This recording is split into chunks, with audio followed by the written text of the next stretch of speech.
प्यारे विद्यार्थियों, 1857 के विद्रोह का 9वां भाग आज हम करेंगे। विगत व्याख्यान में हमने 8वां भाग किया था, जिसमें 1857 के विद्रोह के प्रशासनिक कारण किए थे। प्रशासनिक कारणों में हमने 2 बिंदुओं में अध्ययन किया था। पहला, ब्रिटिश न्याय व्यवस्था, जो कि एक अन्यायकारी व्यवस्था थी, जिसमें भारतीयों को न्याय नहीं मिलता था। दूसरा प्रशासनिक कारण हमने उच्च पदों पर अंग्रेजों की नियुक्ति कि जो उच्च पद थे उस पर भारतीयों की नियुक्ति नहीं होती थी। और जब कभी ऐसा अवसर आया तो अंग्रेजी मीडिया भी चिंतित हो उठा और अंग्रेज अपने आप को सर्वोच्च मानते थे। दूसरा, भारतीयों को कमतर आंकते थे। सेकंड क्लास सिटीजन अपने ही देश में भारतवासी बन करके रह गए थे। ये जो भारतीयों को इस प्रकार से दूसरे दर्जे के नागरिक मानना, इससे शासक व शासित के बीच खाई बढ़ती गई।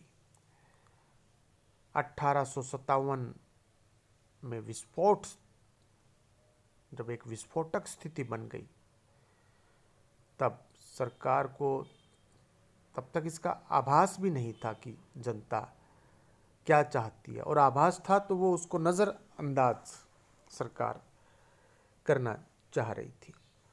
तो भारतीयों के अंदर ये जो एक असंतोष का भाव था, वो प्रशासनिक कारण की दृष्टि से हमने उसका अध्ययन किया था।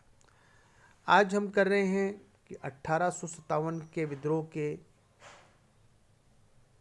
आर्थिक कारण क्या थे। आर्थिक कारण आप जानते हैं कि अंग्रेज व्यापारी बन करके आए थे और व्यापार में लाभ प्राप्त करने का एक उनका उद्देश्य था, क्योंकि ये देश संसाधनों से लबालब था। क्योंकि इस देश में सोने, चांदी, हीरे, जवाहरात के अतिरिक्त बहुमूल्य पत्थर, कपास, गरम मसाले, जाने कितनी चीज़ें, और अंग्रेज़ों के अनुकूल यहाँ की राजनीतिक स्थिति। अंग्रेज इन सब से आकर्षित होकर भारत आए और संसाधनों का दोहन करना उनका लक्ष्य था। लेकिन 19वीं शताब्दी, 18वीं शताब्दी की हम ये बात करें तो उसमें वो राजनीतिक शक्ति बन बैठे। उनके लिए भारत एक उपनिवेश मात्र था। उनकी नीति इस भारतीय उपनिवेश का अधिक से अधिक आर्थिक शोषण कर ब्रिटिश में पूंजी एकत्रित करना था। अपने इस उद्देश्य के लिए उन्होंने कई नियम बनाए, जिनका प्रभाव यह पड़ा कि भारत में लूटमार शुरू हो गई और भारतीय गरीब होते चले गए। इन कारणों में, आर्थिक कारणों में बिंदुवार यदि हम अध्ययन करें तो पहला कारण अंग्रेजों की औद्योगिक नीति। अंग्रेजों की शोषण नीति से भारतीय उद्योग सर्वाधिक प्रभावित हुए। 18वीं सदी के उत्तरार्ध में कुटीर उद्योगों का विनाश प्रारंभ हो गया था। आप जानते हैं विद्यार्थियों कि भारत के जो गांव थे, उन गांवों में लोगों के अपने अपने रोजगार थे, अपने अपने धंधे थे, अपने अपने उद्योग थे। कोई लोहे का काम कर रहा था, कोई लकड़ी का कार्य कर रहा था, कोई सोने का कार्य कर रहा था, कोई मिट्टी से घड़े बनाने का कार्य कर रहा था। संपूर्ण जो भारत के जो गांव हैं और उनके जो लोग हैं, वो अपना कुछ ना कुछ कार्य कर रहे थे। बहुत बड़ी इंडस्ट्रीज यहाँ पर नहीं थी, लेकिन स्मॉल इंडस्ट्री भारत में बहुत थी, और वही इस देश के लिए अच्छा उस समय था। 19वीं सदी के प्रारंभ में यह आर्थिक शोषण स्पष्ट होने लगा, जब अंग्रेज भारत में आए थे। उस समय भारत का बना हुआ कपड़ा यूरोप को भारी मात्रा में भेजा जाता था। भारतीय मलमल, आपने नाम सुना है ढाका की मलमल। आप जानते हैं बांग्लादेश भी उस समय भारत का हिस्सा था। तो भारतीय मलमल तथा सूती कपड़े की विदेश में बहुत अधिक डिमांड थी। भारत में उस समय वस्त्र उत्पादन के प्रमुख केंद्र की मैं बात करूं तो वो थे सूरत,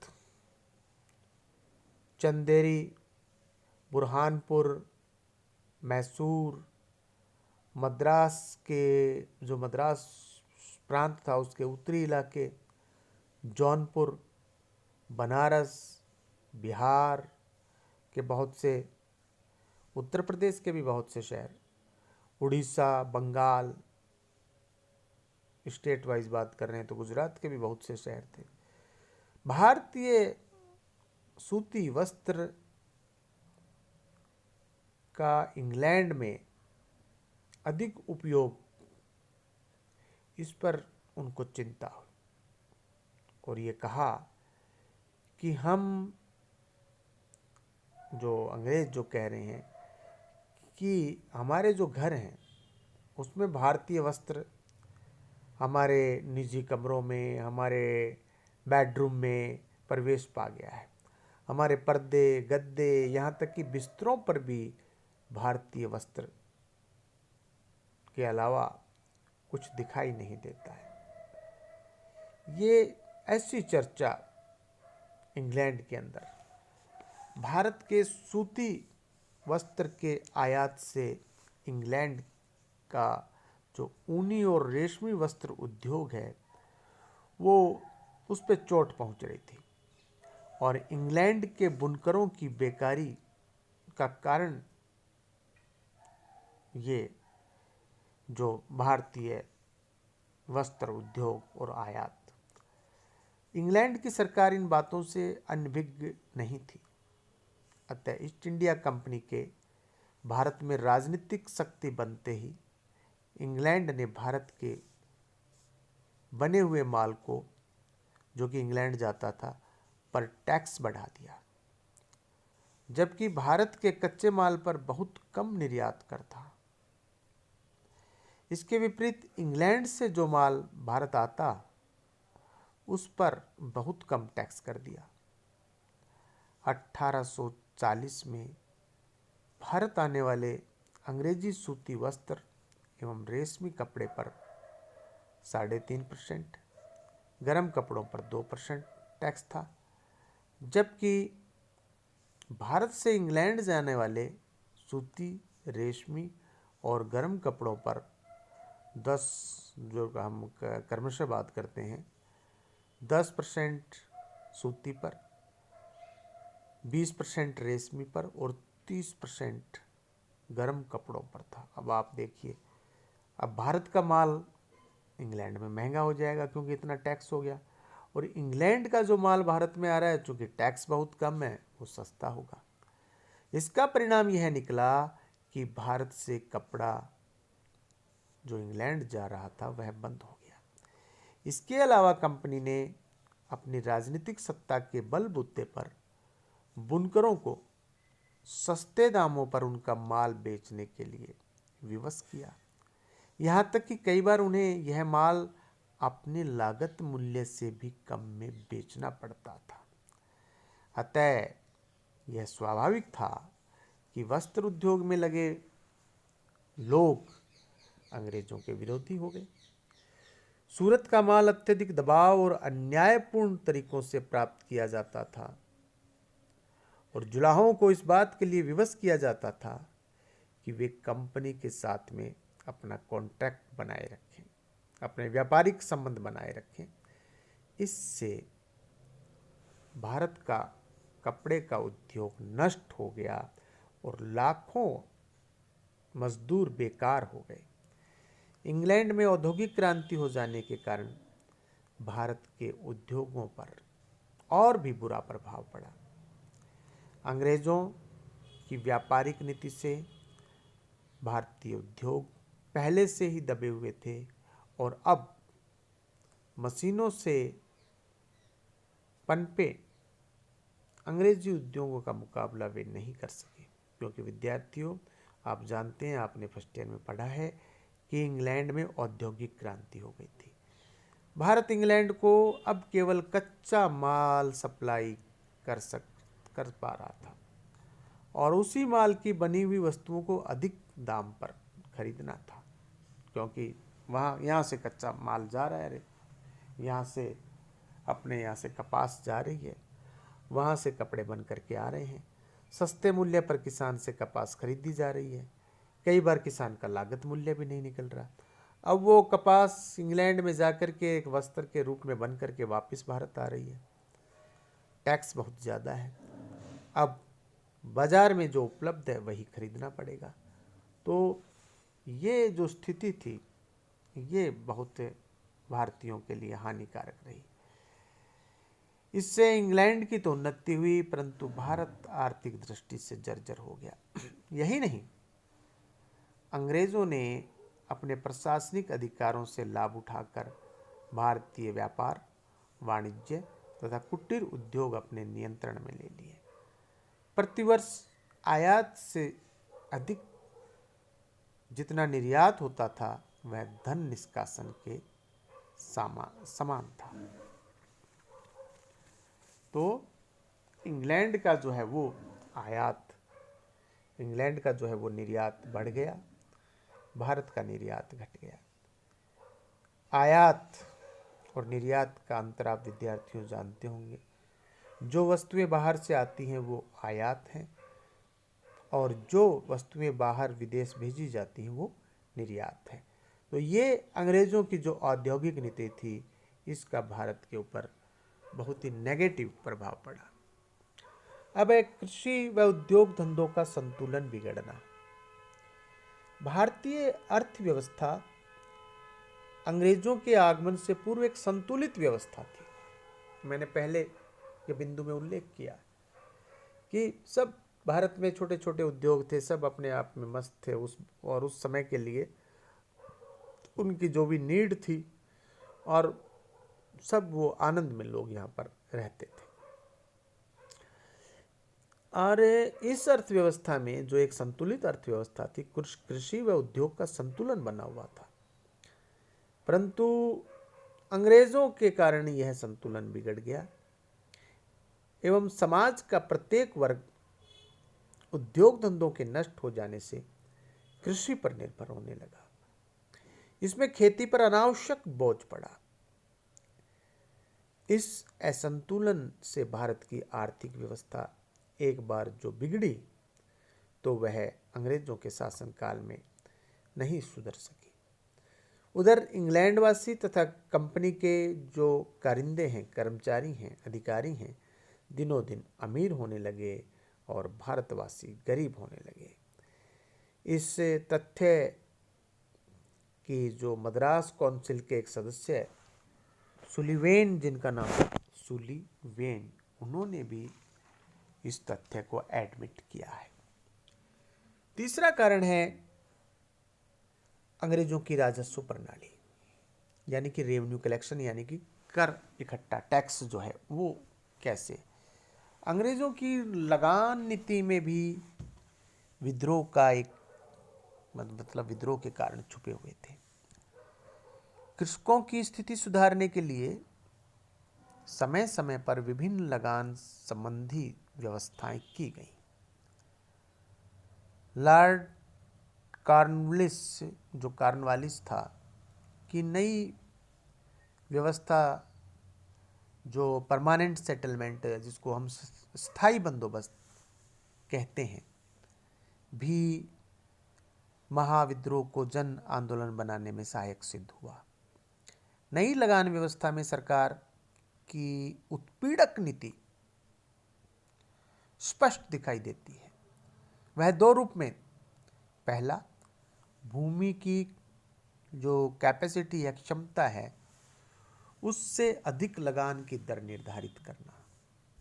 भूमि में इतना पैदा ही नहीं हो रहा, किसान के खेत में इतना अन्न नहीं हो रहा है, किसी के पास में 5 बीघा 5 एकड़ भूमि है, अब उस पर जितना अन्न होना है वहाँ तो आप टैक्स लो, लेकिन उससे अधिक आपने जो पेपर्स तैयार करवाए अपना रेवेन्यू डिपार्टमेंट के द्वारा, तो उसमें उन्होंने लगान की जो दर है वो अधिक तय की। दूसरा, भूमि को निजी संपत्ति बनाने से इस पर अधिकार के हस्तांतरण की सुविधा। प्रत्येक बार किसानों से पहले से अधिक भूमि कर वसूल किया गया। जो किसान समय पर लगान नहीं दे सकता था उसकी भूमि नीलाम कर दी जाती थी। इस पर बार बार अकाल पड़ने से स्थिति और भी खराब हो जाती थी। इसके अतिरिक्त राजकीय अधिकारी कर वसूलने के लिए किसानों को यातनाएं देने में भी नहीं हिचकते थे। वास्तव में भूमि कर इतना अधिक था कि किसानों को खेती में कोई लाभ नहीं था। कुटीर उद्योग तो पहले ही नष्ट हो गए थे, खेती बची, अब खेती को भी इन्होंने अलाभकारी बता दिया। कोई लाभ किसान को खेती में नहीं था, अतः किसान भी अंग्रेजों के विरुद्ध उत्तेजित हो उठे और जब 1857 जब शुरू हुआ तो फिर इन किसानों ने भी उसमें बढ़ चढ़ के भाग लिया। इसके बाद है भूमि व्यवस्था। भूमि को निजी संपत्ति बना देना भी असंतोष का एक कारण बना। इससे पहले के बिंदु में यह पंक्ति आई थी, मैंने उसको डिटेल नहीं किया, उसकी व्याख्या नहीं की क्योंकि यहाँ पर एक बिंदु है और उस बिंदु में हम इसका अध्ययन कर रहे हैं। इसमें भूमि खरीदना, बेचना व रहन रखना आसान हो गया। लगान की ऐसी रकम जिसकी अदायगी करना कठिन था, भूमि के हस्तांतरण की व्यवस्था का एक तो लगान की जो ऐसी व्यवस्था भी लगान ज़्यादा था पिछले बिंदु में किया, और भूमि के हस्तांतरण की व्यवस्था का मिला जुला परिणाम यह हुआ कि छोटे बड़े जमींदारों को बेदखल करना आसान हो गया।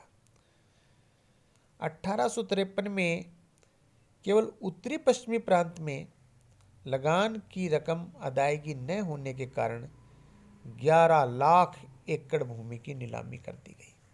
बहुत बड़ा आंकड़ा है विद्यार्थियों। इसी प्रकार 1856-57 में अवध में संक्षिप्त बंदोबस्त किया गया, जिसके अंतर्गत बहुत से जमींदारों को बेदखल कर दिया गया। क्योंकि पहले तो उन्होंने ये कानून बना दिया कि भाई भूमि हस्तांतरण और ये आपकी संपत्ति है, भूमि आप बेच सकते हैं, इसको गिरवी रख सकते हैं, और अब उस कानून का दुरुपयोग हो रहा है। साहूकारों ने सरकार की इस नीति का भरपूर लाभ उठाया और वे जमीनों के मालिक बन बैठे, क्योंकि किसान जो है वो ऋण चुका नहीं पाया, नहीं ऋण चुका पाया तो उसकी भूमि को उन्होंने ले लिया।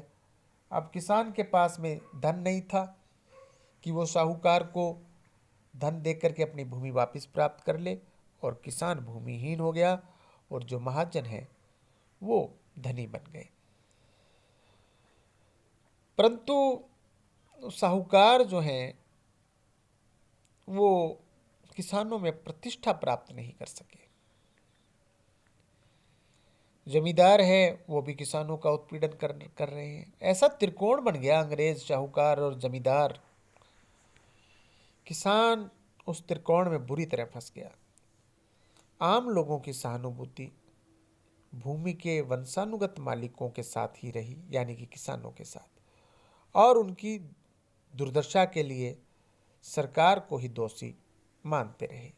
हालांकि जमींदार भी किसानों का शोषण करते थे, परंतु इस समय सरकार की नीतियों के प्रत्यक्ष प्रभाव के कारण जमींदारों व किसानों में पारस्परिकता आ गई और वे सरकार के विरोधी बन गए।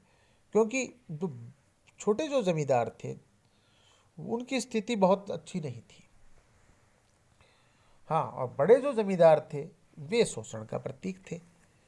तो हमने इससे पहले जब एक त्रिकोण की बात की है, अंग्रेज, जमींदार, साहूकार, तो वहाँ वो जो जमींदार है वो बड़ा जमींदार है। लेकिन यहाँ जो हम बात कर रहे हैं ये छोटा जमींदार है। तो वो छोटा जो जमींदार है और किसान है वो भूमि व्यवस्था के कारण सरकार के विरोधी हो गए थे।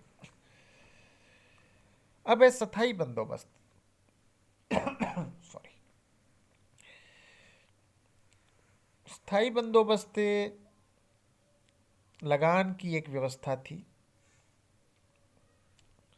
और बंगाल में स्थायी बंदोबस्त 1790 में किया गया। उत्तरी भारत के अधिकांश भागों में 1820 में किया गया। 1820 से पूर्व तक कंपनी सरकार जमींदार और किसानों के प्रति अति कठोर नहीं बनी, क्योंकि उस अंतराल में यूरोप में फ्रांस की राज्य क्रांति चल रही थी और अंग्रेज नेपोलियन से भयभीत थे। परंतु 1820 के उपरांत अंग्रेज नेपोलियन के आतंक से मुक्त हो गए। भारत में मराठा शक्ति समाप्त हो चुकी थी और इंग्लैंड में औद्योगिक क्रांति तीव्र गति पकड़ रही थी। इन कारणों से अंग्रेज सरकार, ईस्ट इंडिया कंपनी सरकार में आत्मविश्वास बढ़ा हुआ था। इसके परिणाम स्वरूप उसने भारत के पारंपरिक उच्च वर्गों के लोगों के समर्थन की भी चिंता नहीं की। इसके अलावा इंग्लैंड में जेएस मिल का उपयोगितावाद भी जोर पकड़ रहा था। उसके प्रभाव में आकर अंग्रेज अधिकारी जमींदारों को परजीवी मानने लगे थे। अब बात हो रही है विद्यार्थियों बड़े जमींदारों की। बड़े जमींदारों की यानी क्योंकि वो किसानों की आय पर जीवित थे इसलिए वो परजीवी माने गए। इनका उत्पादन बढ़ाने में कोई योगदान दिखाई नहीं दे रहा था अंग्रेजों को, बड़े जमींदारों का। 1844 में जेम्स थॉमसन ने, जब वो उत्तरी पश्चिम प्रांत का गवर्नर बना, उसने विधिवत ताल्लुकदार की प्रतिष्ठा, शक्ति और जमींदारी समाप्त करने की नीति अपनाई। अवध के विलय के उपरांत वहां भी इसी प्रकार की नीति अपनाएगी। कंपनी सरकार इस नीति से ताल्लुकदारों की प्रतिष्ठा तो कम नहीं कर सकी और उधर लोगों की सहानुभूति भी ताल्लुकदारों से बनी रही। ग्रामीण किसान यही समझते रहे कि वे कष्टकारी सरकारी नीतियों के वे समझते रहे कि किसानों को जो कष्ट है वे कष्ट सरकारी नीतियों के कारण उठा रहे हैं। इस कारण उनकी सहानुभूति बेदखल होने वाले व्यक्ति के साथ बनी रही, फिर चाहे वो कोई वही जमींदार क्यों ना हो जो जमींदार उनका सदियों से बहुत लंबे समय से शोषण कर रहा था। सहानुभूति उसके साथ। अक्टूबर 1857 में मैनपुरी का राजा तेज सिंह अपनी जमींदारी का भार अपने चचेरे भाई राव भवानी सिंह को सौंप कर भाग गया। भवानी सिंह अंग्रेजों का समर्थक अवश्य था, पर वह जनता का समर्थन प्राप्त नहीं कर सका। तेज सिंह जमींदारी छोड़ने के बाद भी जनता में प्रभावशाली बना रहा। इस प्रकार 1857 तक जमींदार व किसान एक दूसरे के पूरक ही बने रहे, पारस्परिक संघर्ष पर नहीं। जमींदारों द्वारा अत्याचार किए जाने का उत्तरदायित्व भी किसान अंग्रेज अधिकारियों व कंपनी सरकार की नीतियों पर ही डालते रहे। तो स्थायी बंदोबस्त के कारण किसान और जमींदार दोनों अंग्रेजों के खिलाफ। इसके बाद में इनामी भूमि का पुनर्ग्रहण। इनामी भूमि व कर मुक्त जो भूमि थी, जब कंपनी ने पुनर्ग्रहण किया तो इससे मध्यम वर्ग के लोग व धार्मिक लोग भी नाराज हो गए। मध्यम वर्ग के लोगों ने इनामी जमीन के पुनः ग्रहण का सख्त विरोध किया। संक्षेप में कह सकते हैं कि कंपनी सरकार की राजस्व नीति ने किसान जमींदार दोनों को सरकार विरोधी बना दिया।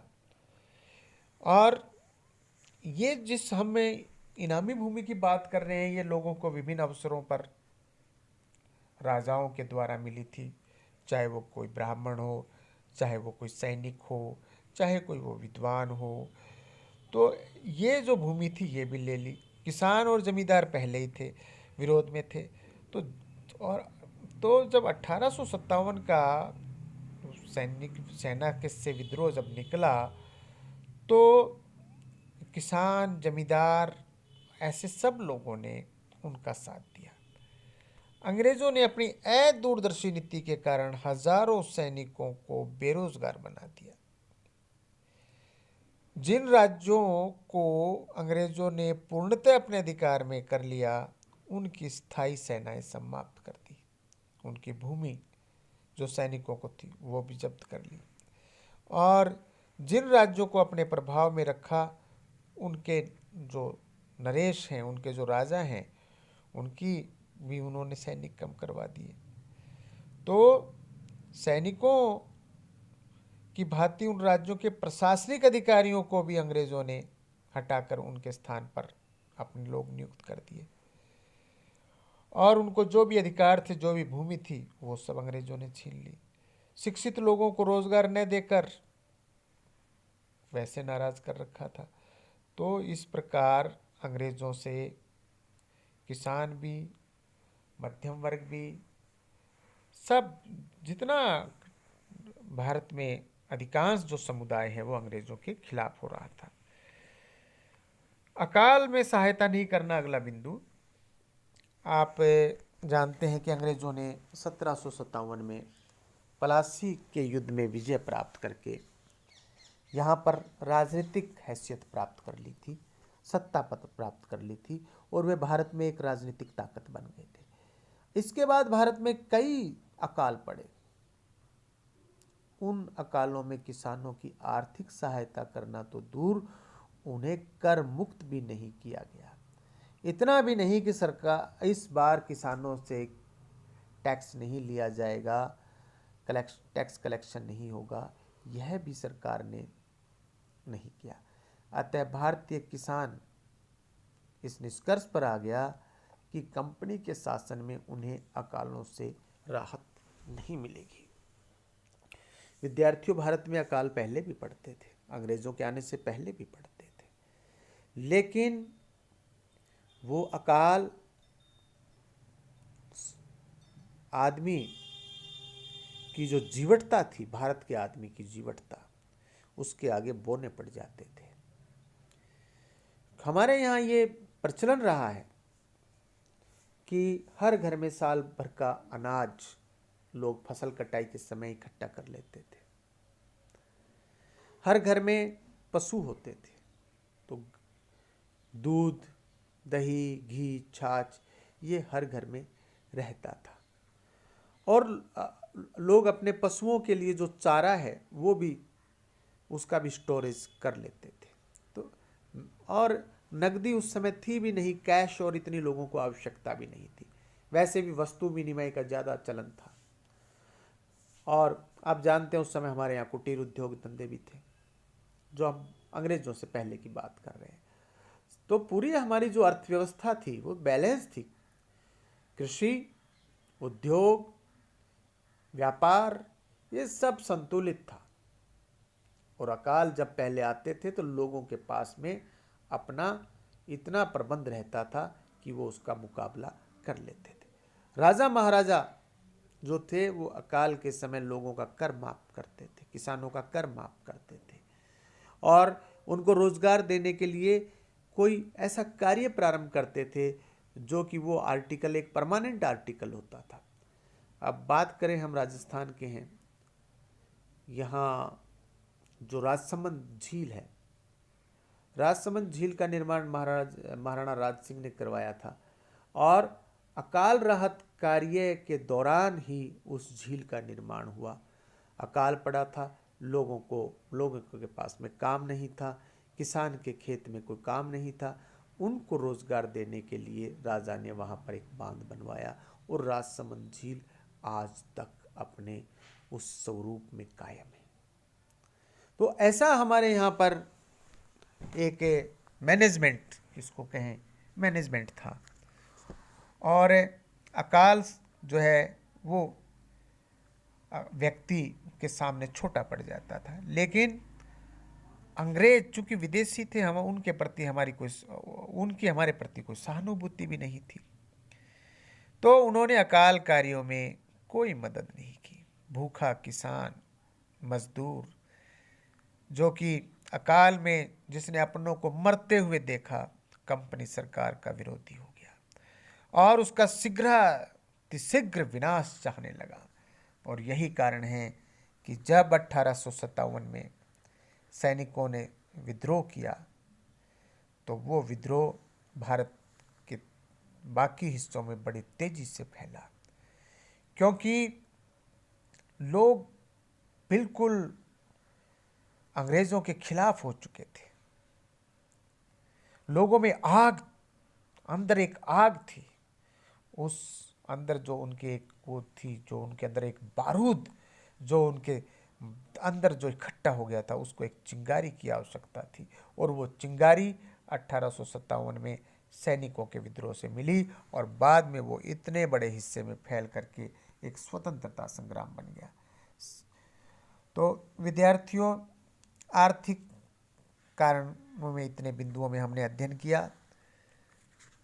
निष्कर्ष के रूप में बताऊं, पहला बिंदु हमने लिया औद्योगिक क्रांति, जिसमें यह था कि अंग्रेजों ने हमारे देश की जो एक पहले से शताब्दियों से जो एक हमारे देश की जो अर्थव्यवस्था चली आ रही थी, उसमें कृषि और कुटीर उद्योग और व्यापार ये सब यहाँ चल रहे थे।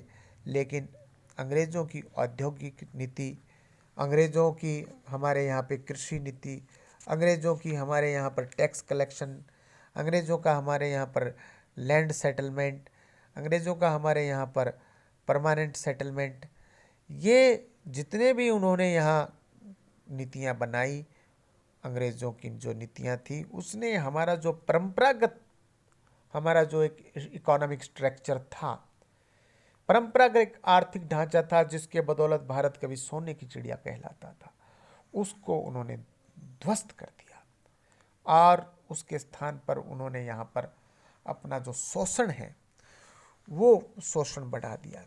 किसान को भूमिहीन कर दिया। किसान को जब अकाल आया तो किसान की कोई मदद नहीं की। अकाल आया तो किसान को खाद और बीज सरकार ने निःशुल्क नहीं दिया। अकाल आया तो सरकार ने किसान का कोई जो टैक्स है वो माफ़ नहीं किया और उल्टा किसानों को यातना देने का भी कार्य किया। इससे लोगों में भयंकर आक्रोश आ गया ईस्ट इंडिया कंपनी के खिलाफ। शेष अगले व्याख्यान में। बहुत बहुत धन्यवाद।